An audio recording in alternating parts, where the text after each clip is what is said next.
I'm going to do a squat focused workout today. It's also going to scientifically be the best leg day, so it'll be good, you know. You'll learn a lot.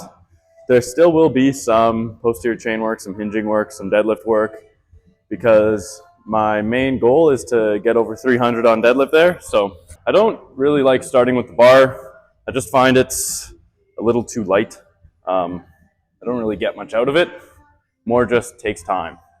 I like hopping straight to 70, just kind of getting to work. Also don't need to waste time with like walking, running, biking, all this other stuff. And just like a general warm up or all these activation drills that don't really do anything anyways.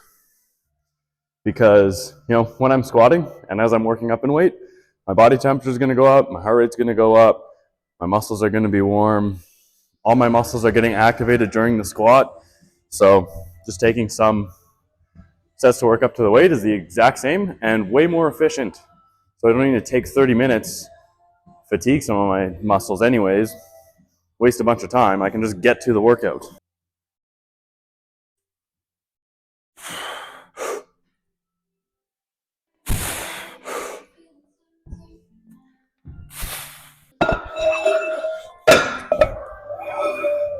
The way I like to structure my warm-ups is kind of dependent on the day. So sometimes I'll take 70 for 2 sets if I just kind of need to get moving a little bit more. Takes an extra 20 seconds. But I usually go 1, 2, 3 reds. You don't need to make your warm-ups complicated. You don't need to do too much. Kind of want to do the minimum amount of work to get you ready to lift the most amount of weights. I also got my pre-workout here, you know. It's just coffee, honey, and creatine. So I want a little bit of creamer. Nothing fancy.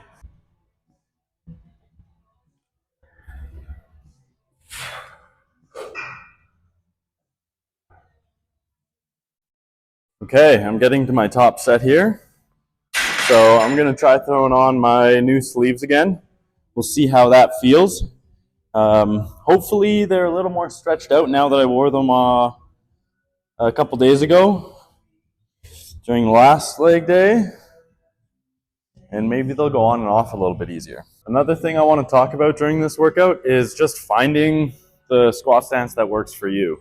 So I'm sure everyone's heard the typical squat cues. You know, you got to keep your feet shoulder width apart, toes pointed forward, chest up, butt back, all this stuff. For most people, that's bad advice. That's based off of just some dude and a few others that squatted that way and they thought it was the best way. So then they just, you know, made a little system, marketed around it, and tried to inseminate their ideas all around. Most people are not going to be comfortable squatting there. You want to find what's comfortable for you and where you feel strong. That might mean you go wide. That might mean you have your toes pointed out. You might be narrow with your toes pointed out. You might be wide with your toes pointed forward. You might have one foot slightly in front of the other. That's fine. I personally have one foot that is forward a little bit more. And when I squat, I don't go down kind of perfectly straight. My legs are slightly different lengths and my hip joints are probably oriented differently as well as all the other joints of my legs and feet. So taking that all into consideration, that stereotypical squat stance isn't really perfect for me, although I'm probably closer to it than a lot of other people since I have a more narrow stance. But I know a lot of people, I've coached a lot of people to just take a wider stance and point their toes out. And like let their chest fall forward. Don't try to keep your back arched. That's another huge one. I actually am making a video on that as well, so stay tuned for that. You're going to enjoy squatting a lot more, as well as be able to squat more weight if you're comfortable during it and where you're strongest. And that's going to lead to better gains and probably less pain too. You really want to work with your body, not against it. Okay, let's see if changing into these sleeves completely throws off my balance at the top set, or if I smoke it.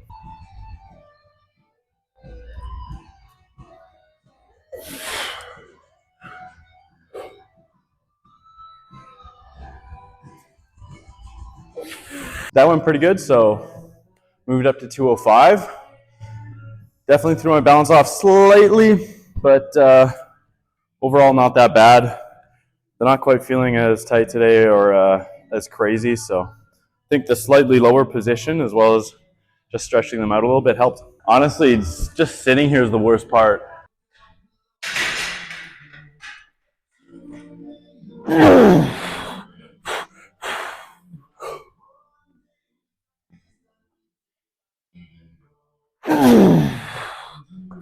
I was definitely still a little fatigued on that one, but found that dog and just pushed through. If you guys are worried about, always having the most scientific or most optimal workout, and you're always changing it up, you're not actually working hard, then you're actually going against the science. The biggest thing in the most scientific workout, it doesn't matter what exercises you're doing. What matters is the effort you put in. Can you do it consistently? Can you work hard at it? There you go. That's the most scientific. So if you're switching things up all the time and you're just getting one workout in a week and your intensity on the sets is pretty iffy, like, okay, yeah, I left a bunch of reps in the tank. I didn't work all that hard. For hypertrophy, you're not going to do well. Or if it's strength and you're like, okay, I moved the weight, but you didn't move it with intent and you didn't try to move it fast and forcefully, then you're not going to get much out of your training. You have to come with that intensity, come with that intent, and stay as consistent as you can. Right? Sometimes that is, when you have a busy week, just getting in one or two exercises, and that's okay. Just do them hard, easy. Using the squat as an accessory for the squat. Simple. Training doesn't need to be complicated.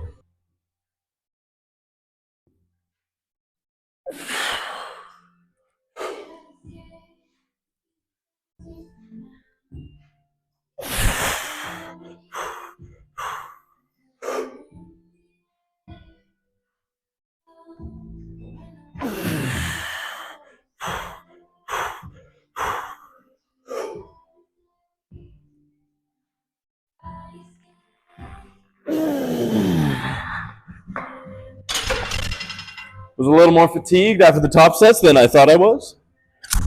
Wanted to get closer to 6, but 4 is still good. 190 was a little much, so going down to 170 so I can get some more reps and some better reps in.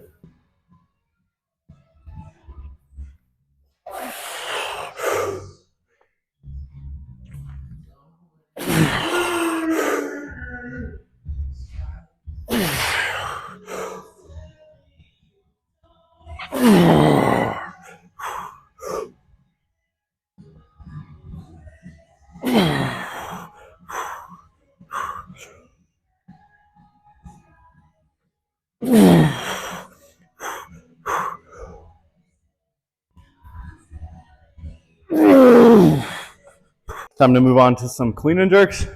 Similar thing what I did with the snatches. A little bit lighter, just to kind of, keep that groove greased.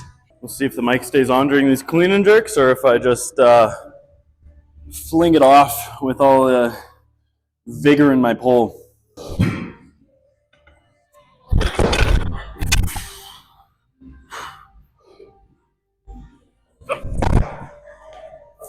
Gym's a little busy, so I'm doing some between set talks in our front chilling area here. Kind of getting back to, just find what's strong for you. When I'm setting up my squat, I'll just let my feet go where they go. Don't think about it much. Step out. I'm like, yep, this is pretty much where I usually stand. This feels comfortable.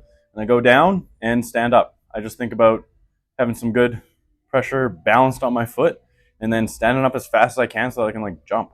I don't overthink I got to be here with my foot. I got to push my knees out. I got to do that because that stuff doesn't matter. If you over cue yourself, you're just going to be thinking about that too much. You're not going to be able to push and you're not going to be able to, hit some max weights. Just get solid, cue yourself as minimal as you need so that you're balanced, and then push hard. You too. I believe Matt Vena or Vena, however he says it, I don't know. I think he made this point too in one of his videos. He was talking about, you know, like motor learning and performance as well. If you're over cueing, you're just getting in your own way.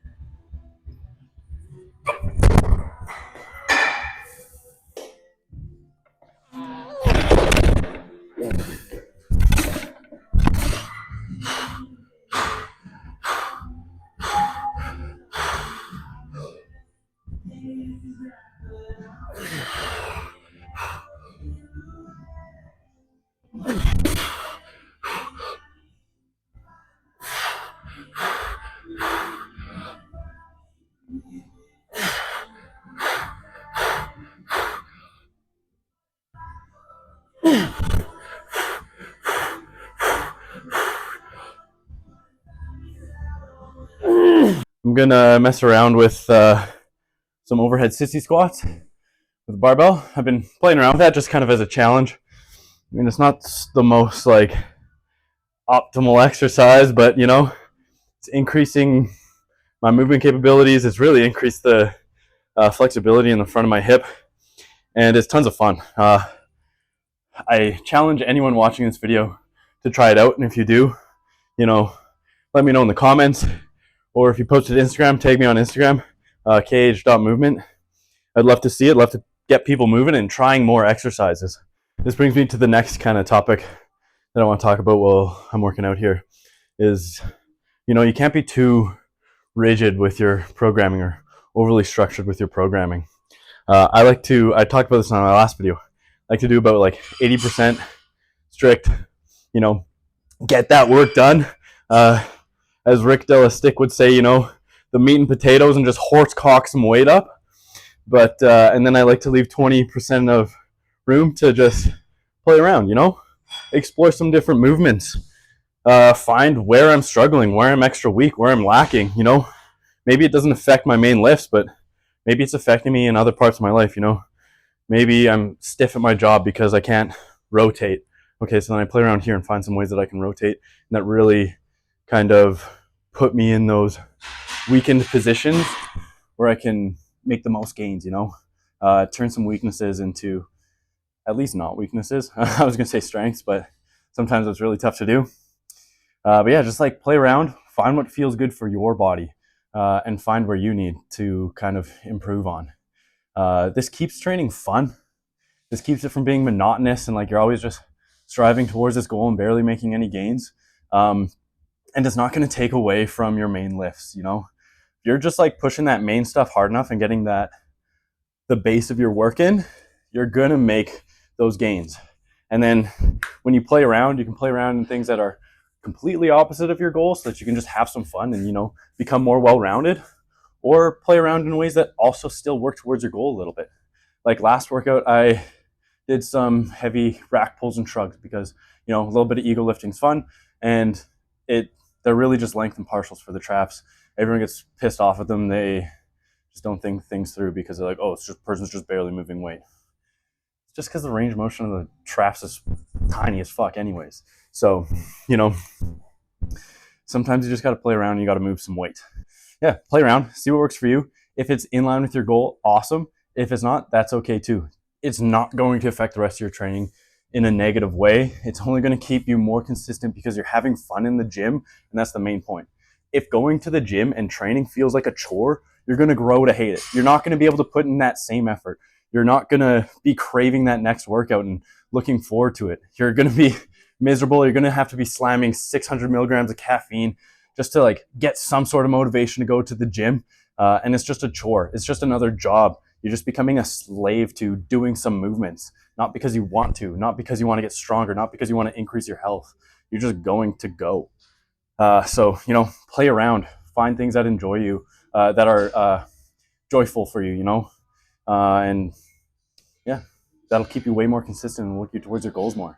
And you never know, you might find some movements that feel good for you and allow you to get more gains. I was watching a Rick Buchenhagen video, you know, classic Rick Delastick, and he was just horse-cocking some weight up on a pin, and he found that by playing around. You know, he bought a loading pin, threw some weight on it and was doing some deadlifts on benches, and he was just messing around with the movements. It wasn't like he was like, okay, this is structured, I'm doing this exercise and this and that. He was just playing around, having some fun, and then he found something. He's like, hey, this feels a lot like my squat. I can push this movement hard. And it's not the same as like, always having a bar on the back and it's monotonous. It's a little bit different so that it changes things up a little and he can have a lot more fun with it. And then he can push that exercise, right? So it doesn't always have to be some funky movement. It doesn't always have to be something crazy. It can just be something a little bit different that keeps you going and that you can push hard, Anyways, yeah. So time to go have some fun. I'll film the overhead sissy squats and then you guys can kind of see them and try them out yourself. They're tons of fun. They're a tough challenge. The bar I'm using is going to be 20 pounds if I can even get that today because my quads are pretty fried.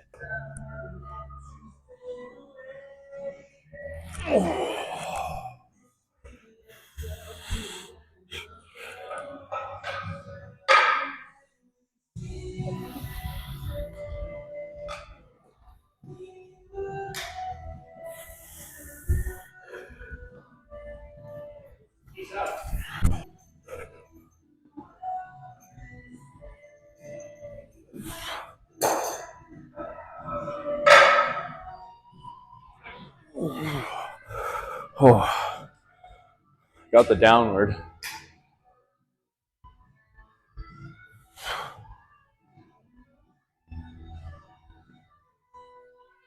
Oh.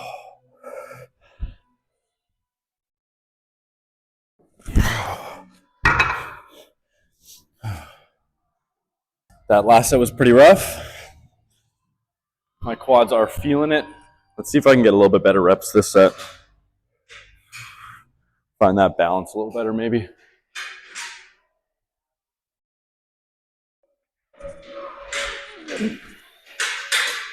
I still just don't have the strength for the concentric.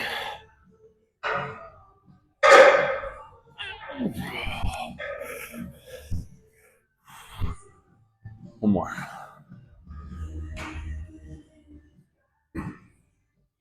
Oh, there's a rocket here.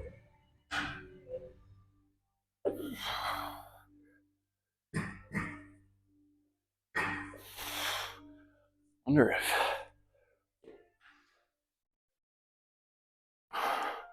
I don't know.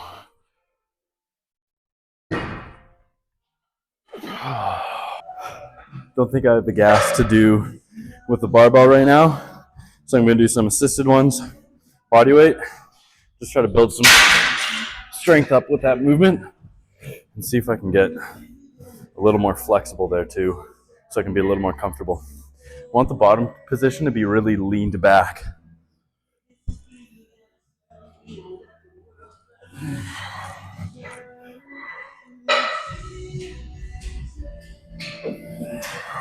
I'm trying to use these supports as little as possible.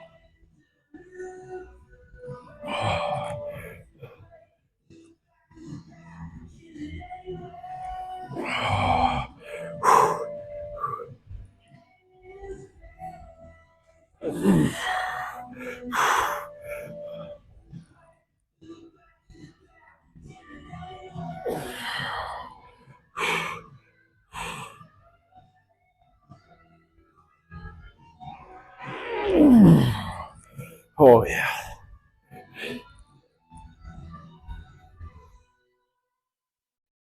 If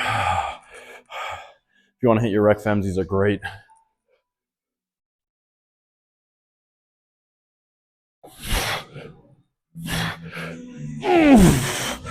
I'm gonna hit some good mornings now. Just hopping straight into them, feeling pretty warm. Let's see how they go. The weight is something. I don't know.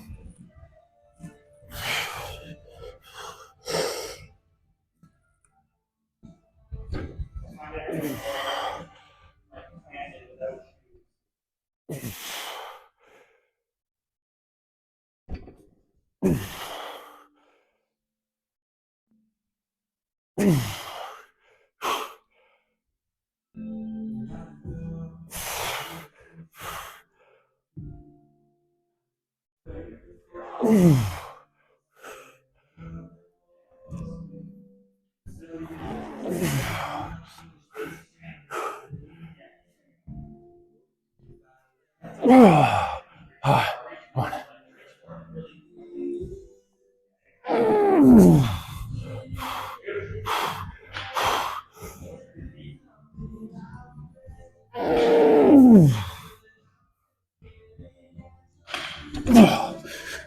that's pretty good. Okay. Gonna superset them with some rows.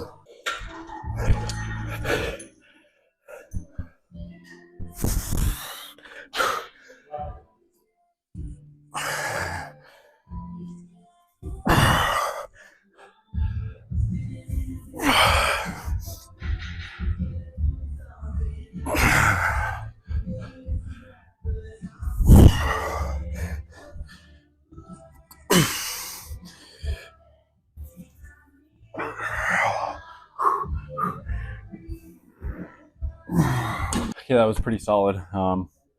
Just looking at the time for the first time in a while, and I gotta actually get going, so I'm gonna have to cut it a little short. Usually do 2 or 3 sets of those, but I have to get to a networking meeting, so go just talk to people and make some connections so that I can try to make enough money to live. Pay the bills. Thanks for watching. Video doesn't end there. So I'm a big dummy and I forgot to turn my mic back on. But after the evening, after the meeting, and after dinner, I came back and finished up my workout. So this is a few hours later, got in the gym after 10 o'clock. So I decided to superset these.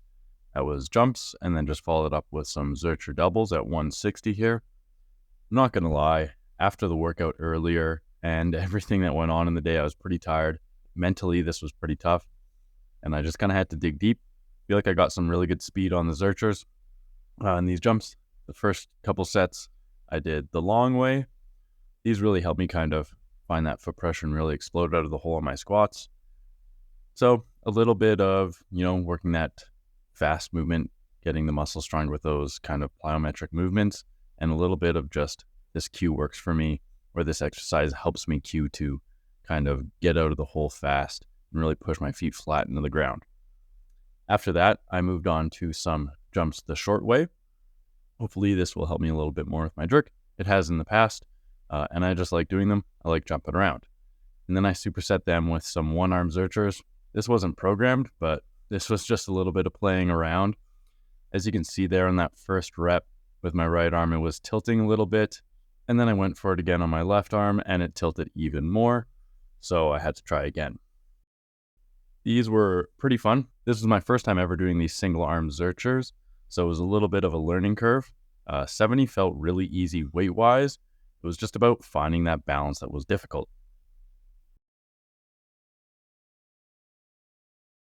Here I am doing the second set of these jumps. Again, just kind of jumping as high as I can, catching the landing, and then resetting for them. There's no real science behind doing this, and then the Zerchers after. Just again, short on time. So after that, I loaded 110 on and tried to do some single arm Zerchers. I did that because weight can be a really great teacher. Sometimes you just have to load the weight and it'll force you to move well, or it'll really show you where you're struggling with and where you have to improve. So sometimes I like just throwing on a little bit more weight than I can handle, because if I can't move it, I just don't move it. And then it also teaches me a lot of lessons. As you can see, I couldn't quite get it. It started spinning every time I tried to pick it off the ground. So I just kind of gave up after that one. And that was my last set anyways. After that, I moved on to some barbell rows. Put myself on the box so that I had a little more range to really stretch at the bottom. And I had actually turned my mic on at this point, so I'll let you go back to that. Yeah, I don't know what it is with barbell rows. I've just haven't been able to get them to click. They just feel awkward. Maybe it's because they're tough. I just need to, take my own advice. Mentally overcome that. Just do it.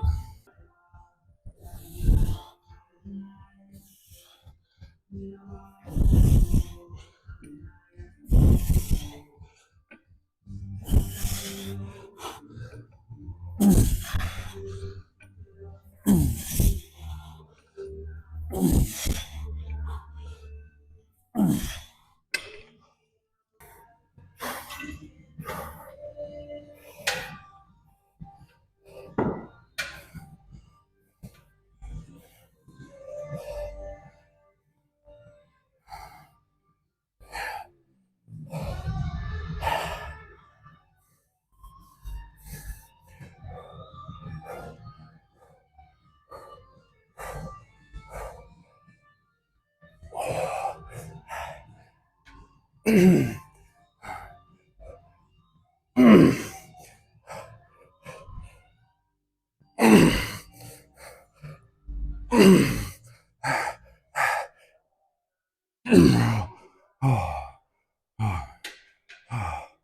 is the hardest part.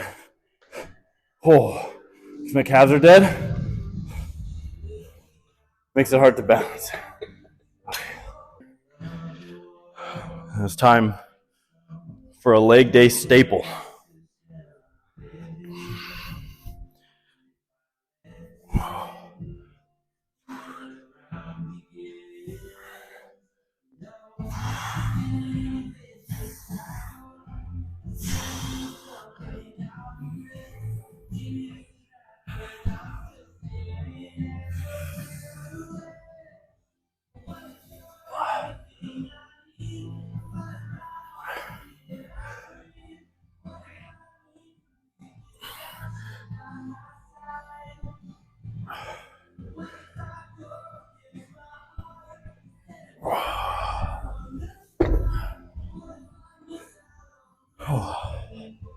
Solid set. Gonna have to move up soon.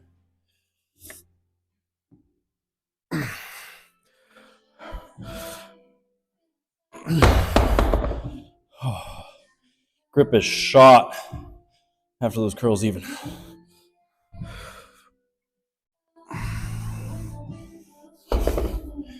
Oh, that's kind of embarrassing. Just taking a short rest because I'm a little impatient right now.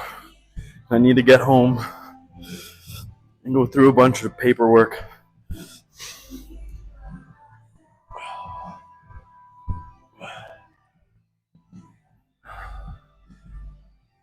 And finish setting up.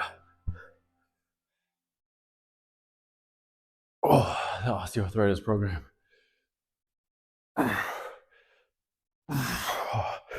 Finish off with a couple hammers.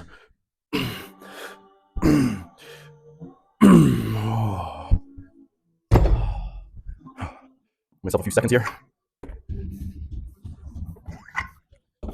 Okay.